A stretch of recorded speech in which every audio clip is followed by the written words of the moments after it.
retornando com o programa Mais Saúde, que hoje o tema é automedicação.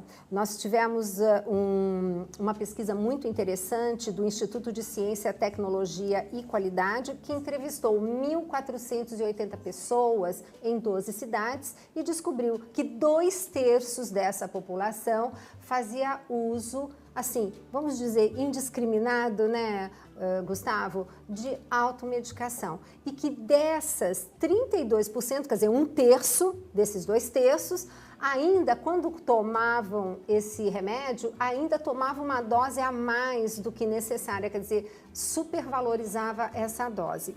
E nós estávamos falando no bloco passado sobre os perigos do excesso de, por exemplo, paracetamol. Tem em praticamente todos os analgésicos, porque eu fico lendo e quando eu encontro, eu falo, ai meu Deus. E aí eu falo, caramba, e o que a gente faz com esse paracetamol? O que acontece no nosso organismo? Primeiro que os medicamentos não são substâncias inócuas, né? Todos eles têm algum potencial com relação à efetividade e com relação à sua letalidade. Então, é o paracetamol, é a dipirona, é ibuprofeno, é a nimesulida. A nimesulida, por exemplo, é um medicamento que só pode ser prescrito para crianças acima de 12 anos. E hoje é muito comum você ver nimesulida para crianças de 2, 3 anos. Esse qual que é o nimesulida nome comercial? a gente pode falar no comercial? Pode. É o Nisulide. Nisulide, Scaflan. Para que é? É um anti-inflamatório não esteroidal, muito bom, efetivo, mas que tem restrições, assim como o cataflão, o diclofenaco de potássio. Então, e o paracetamol, a via metabólica dele é via hepática, mas ele tem, dentro do seu processo de metabolismo, seu processo de degradação, de excreção, ele tem algumas etapas, ou ele tem algumas particularidades, que caso essa dose seja um pouco maior, é como se o organismo, não que ele não encontrasse forma de excretar, mas os metabólitos desse paracetamol, eles se tornam nocivos em uma determinada quantidade, porque o paracetamol, como qualquer medicamento, ele vai para o fígado metabolizado, vai ser excluído, mas em grandes quantidades esses metabólitos tornam-se bastante nocivos. E a dose para que isso aconteça, a diferença da dose normal, dose diária que o indivíduo toma para a dose letal é cerca de só o dobro, 2,5 vezes. Qual é a dose habitual? A dose habitual para um adulto fala-se em torno de 3 gramas, aproximadamente no máximo 3 gramas por dia. Então, se você colocar um comprimido de 750 miligramas, que é o mais difundido, 3 ao dia. 3 comprimidos ao dia seria o ideal, né? No máximo 3 gramas. Não passar disso. Mas, às vezes, faz um cada 6 horas, ou como você disse, a pesquisa do CTQ demonstrou, toma 2 comprimidos de uma vez, vou tomar 2 de uma vez, depois toma 2 antes de dormir, toma o chazinho. E se esse indivíduo, porque aí eu estou olhando o paracetamol de uma pessoa normal, uma pessoa rígida, uma pessoa que não tenha nenhuma doença de base, por exemplo.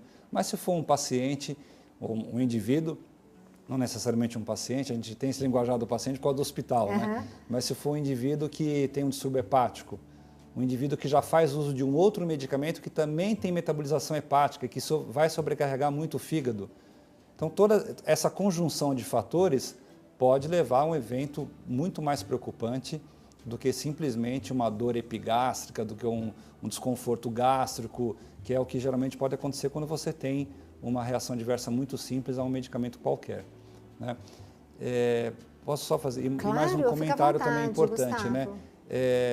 No estado de São Paulo, particularmente, diferente do Brasil, mas São Paulo está um pouco mais avançado, nós temos assistência farmacêutica em praticamente todos os estabelecimentos farmacêuticos, drogarias e farmácias. Então, é sempre importante procurar o farmacêutico, que é o profissional que pode dar essa informação, tem competência para isso, não é o balconista, não é o indivíduo que às vezes está ali com afã de vender mesmo, empurrar o medicamento, porque ele tem comissão. Mas aqui no estado de São Paulo, procurar o farmacêutico, ele vai te dar essas informações, até com relação a dose, quanto pode tomar, qual o horário certo de tomar. As pessoas se confundem muito até com relação ao horário de tomar o medicamento. Sim. Pode parecer simples para a gente, um cada 6 horas, um cada 8, a pessoa faz uma confusão, deixa de tomar, toma no horário errado, aí toma o dobro para compensar o que não tomou no dia anterior e acha isso eu vou compensar, eu não tomei, mesmo. Ou não vou poder tomar de madrugada, então já tomo agora o dobro à noite e está tudo certo. Então isso que eu queria também. abordar. E eu me assustei muito quando existe um medicamento chamado Flumucil, que você dá até para criança. Eu estava lendo a bula, porque tem N-acetilcisteína, que eu adoro, que inclusive é super bom para o fígado, né? Que a gente acaba prescrevendo para alguns pacientes, né? Eu estava lendo a bula, e aí eu me assustei, porque dizia assim, especialmente indicado para combater os efeitos colaterais do paracetamol. Estava lá com todas as letras. Intoxicação por paracetamol. Gente, eu fiquei assim assustada.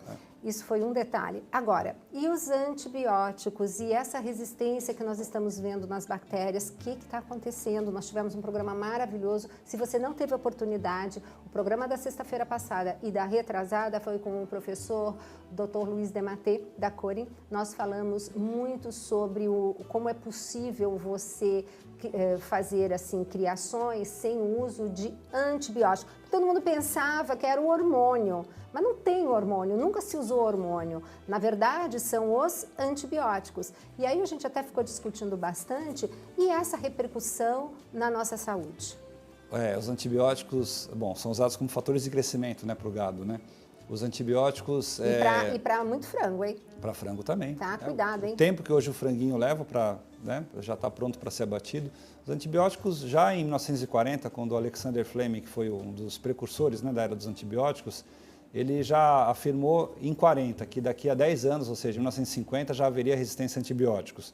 Hoje nós vivemos uma verdadeira epidemia e eu tenho até um certo cuidado para falar sobre isso em aulas ou até com os colegas no hospital, que a ciência, ou recentemente algumas matérias, alguns artigos científicos definiram, meio catastróficos que eu vou falar agora, meio apocalíptico, né?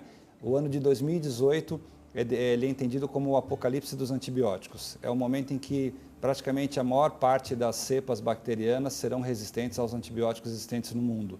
Então, existe uma previsão nos Estados Unidos de que até 2020, uma previsão ou uma força-tarefa, digamos assim, de que até 2020 tem que ser lançadas pelo menos 10 novas moléculas de antibióticos, porque desde o comecinho dos anos 2000 a gente não tem praticamente nenhuma novidade de grande impacto nos antibióticos. E por quê?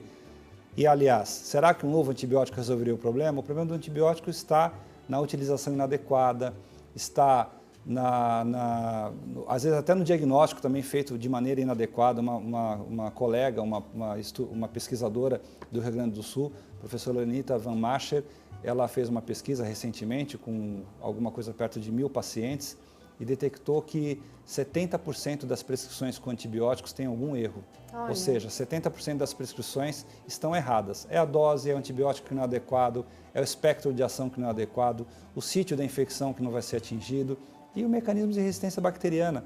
Porque as bactérias vivem no planeta Terra muito antes do ser humano viver. Elas são muito inteligentes. Elas são muito inteligentes, elas fazem o que elas querem. Nós temos... Se adaptam, que é uma bênção. Uma bênção. A proporção de bactérias para células humanas no nosso organismo é tremendamente superior. Diz que a gente tem para cada célula do corpo 10 bactérias 10 intestinais. bactérias, exatamente. Olha, penso. Só no intestino são 500 tipos, 500 famílias de bactérias, só no intestino. E necessárias para nós. Exato. Sem elas a gente não comeria a batatinha frita, por exemplo, ou a batata, não precisa ser frita, né?